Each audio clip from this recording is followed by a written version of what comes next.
Derek Vance wiped the maintenance gel from his hands as the final calibration reading scrolled across his workstation display. Another routine day on Epsilon 6, humanity's most remote research outpost, nestled in the asteroid belt between Mars and Jupiter. The station hummed with its usual mechanical symphony, air recyclers, gravity generators, and the distant thrum of the fusion reactor that kept them all alive in the void. Primary systems nominal, he reported to the empty maintenance bay, then gathered his tools.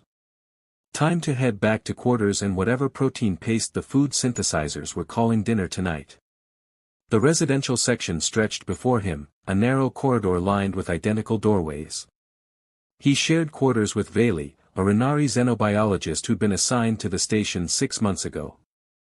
She was brilliant, dedicated, and maintained the kind of professional distance that made their cohabitation arrangement work smoothly. Veli stood at the small kitchenette when Derek entered, her pale purple skin almost luminescent under the soft lighting. Dark curls framed her angular face as she stirred something that actually smelled edible. She was beautiful in an alien way that Derek had learned to appreciate without staring, respectful admiration from a safe distance. "Evening," Derek said, hanging his toolkit on its designated hook. "Something smells better than usual." "Renari spice blend," she replied without looking up, her voice carrying that musical quality common to her species. "I thought we might benefit from actual flavor." Before Derek could respond, the station's alert system crackled to life. "Attention all personnel. This is Commander Torres. We have detected traces of unknown biological agents in sections C through F, initiating immediate lockdown protocol. All personnel are to remain in current locations until further notice."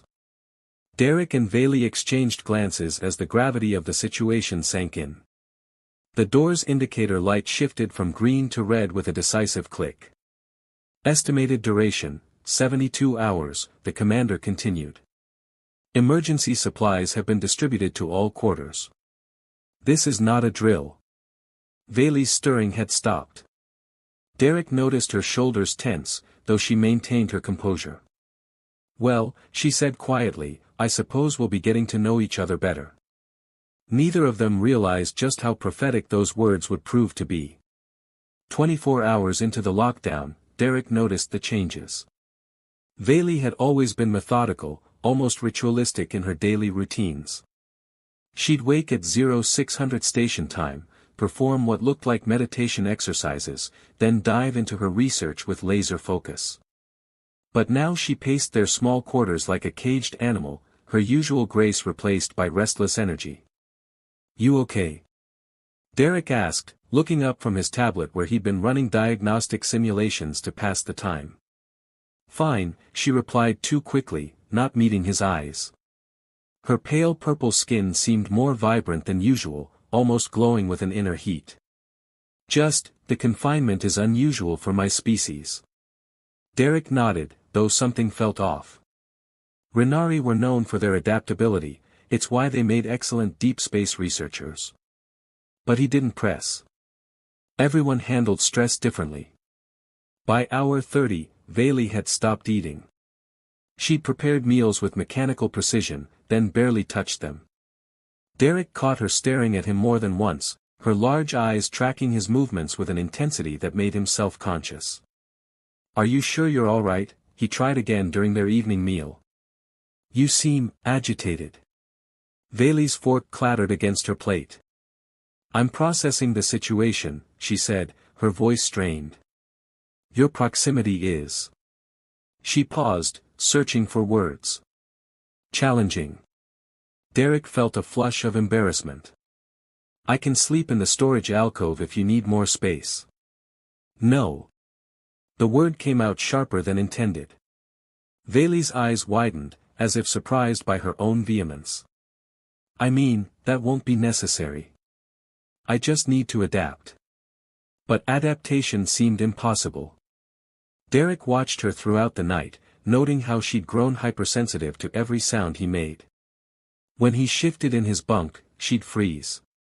When he spoke, she'd flinch as if his voice physically affected her. By morning of the second day, Veli's condition had worsened dramatically. Her skin was flushed, and she'd begun avoiding the common areas entirely, retreating to her sleeping alcove with the privacy screen drawn tight. Derek could hear her moving restlessly behind the barrier, occasional soft sounds that might have been distress. The air recyclers couldn't quite mask a new scent, something warm and oddly intoxicating that made his pulse quicken. "Vayli," he called softly. "Whatever's happening, we can figure it out together." Silence stretched between them, broken only by the station's mechanical heartbeat and the sound of labored breathing from behind the screen. Hour 48 brought breaking point. Derek woke to the sound of whimpering, soft, desperate sounds that cut through his sleep like a blade. He found Vayli curled in the corner of their small common area, her knees drawn to her chest, dark curls damp with perspiration. "Vayli." He dropped to his knees beside her, careful not to touch. "What's wrong? Are you sick?" She looked up at him with eyes that seemed to burn within her fire. Her pale purple skin was flushed deep violet, and she trembled despite the station's regulated temperature. "I'm dying," she whispered, then immediately shook her head. "No, that's not. I'm not dying. I'm." She pressed her palms against her temples. "Derek, I need you to understand something about my species." He settled beside her, maintaining respectful distance despite every instinct screaming at him to comfort her. "Tell me. Renari have cycles. Biological imperatives that emerge during times of extreme stress or isolation."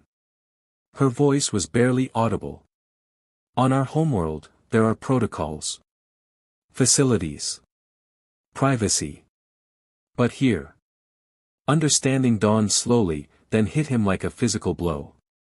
"You're in heat." Vayli's laugh was bitter. Such a crude human term for something so consuming. "Yes. The lockdown, the confinement, the stress, it triggered something that shouldn't have happened for years yet." Derek's mind raced. He'd heard of such things in xenobiology courses, but academic knowledge felt useless faced with Vayli's raw suffering. "What do you need?" he asked simply. "I need." She looked at him with desperate vulnerability. "I need it to stop. The burning, the hypersensitivity, the way your scent makes me feel like I'm coming apart at the seams." Her confession hung between them, heavy with implication. Derek felt his heart hammering against his ribs, acutely aware of how small their quarters suddenly seemed. "On Renari, we have partners who help during these times," Vayli continued. "Not random coupling, but trusted bonds. Someone who understands the sacredness of what's happening." "Vayli." Derek started, unsure how to navigate this minefield. "I'm not asking you to." She took a shuddering breath. "I'm asking you to help me survive this. Not from lust, Derek. From trust." The distinction seemed crucial to her, and Derek found himself nodding before he'd fully processed the implications. "What would that mean?" he asked quietly. "It means I'm placing my life in your hands," she whispered. "And hoping you'll be gentle with it." The transition from desperate need to tender care happened gradually, like dawn breaking over an alien horizon. Derek guided Vayli to her alcove, the privacy screen creating a cocoon of intimacy within their cramped quarters. She trembled against him, her fever-warm skin electric wherever they touched. "Tell me what you need," he murmured against her ear, his voice steady despite the thundering of his own heart. "Just, be with me," she whispered. The Renari word is, Kethala, to anchor someone during the storm. Her hands found his face, tracing the unfamiliar planes of human features with reverent curiosity.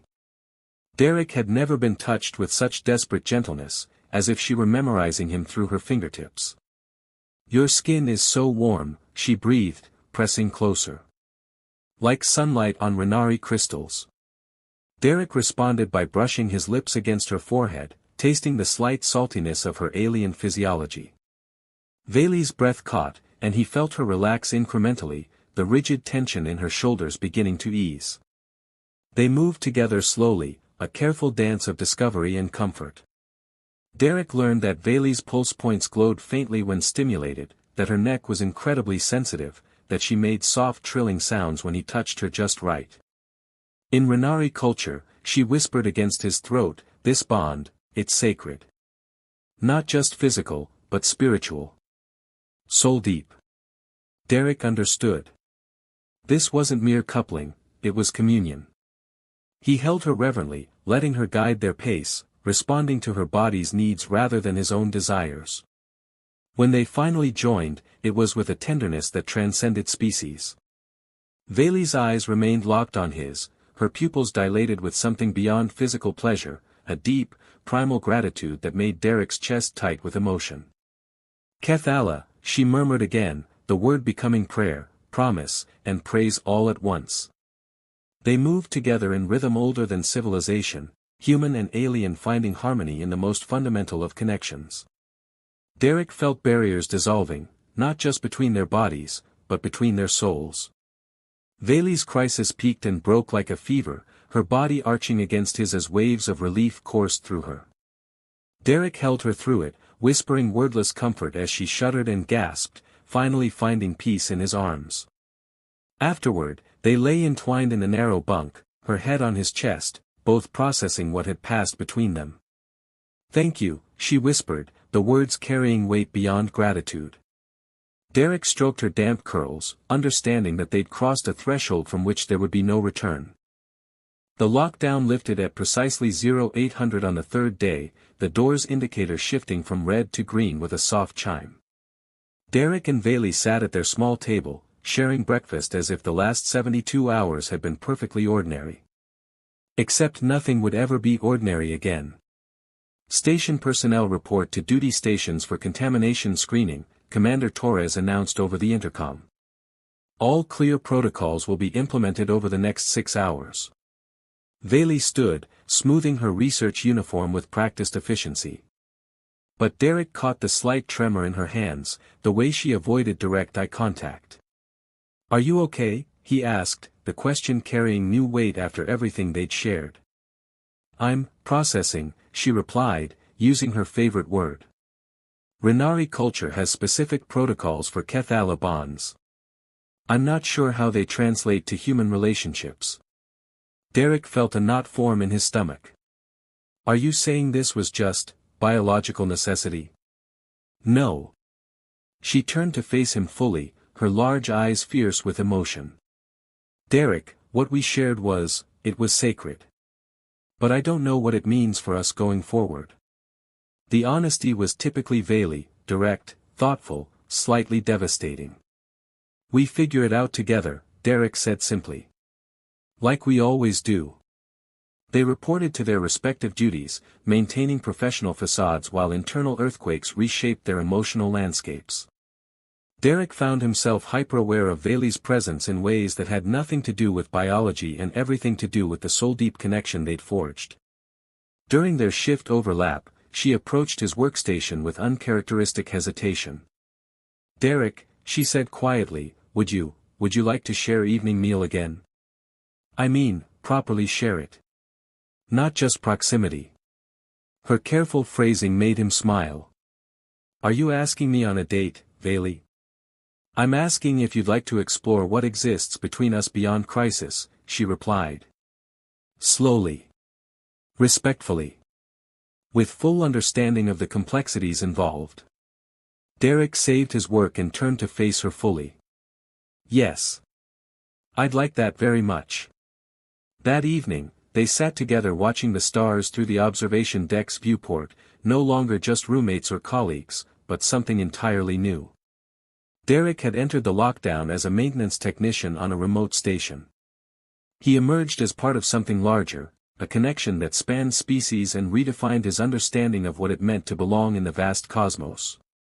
"Thank you," Vayli said softly, "for showing me that trust transcends biology." "Thank you," Derek replied, "for showing me that home isn't a place, it's a person." The stars continued their eternal dance, witnessing the birth of something beautiful and strange and utterly unprecedented in the space between worlds.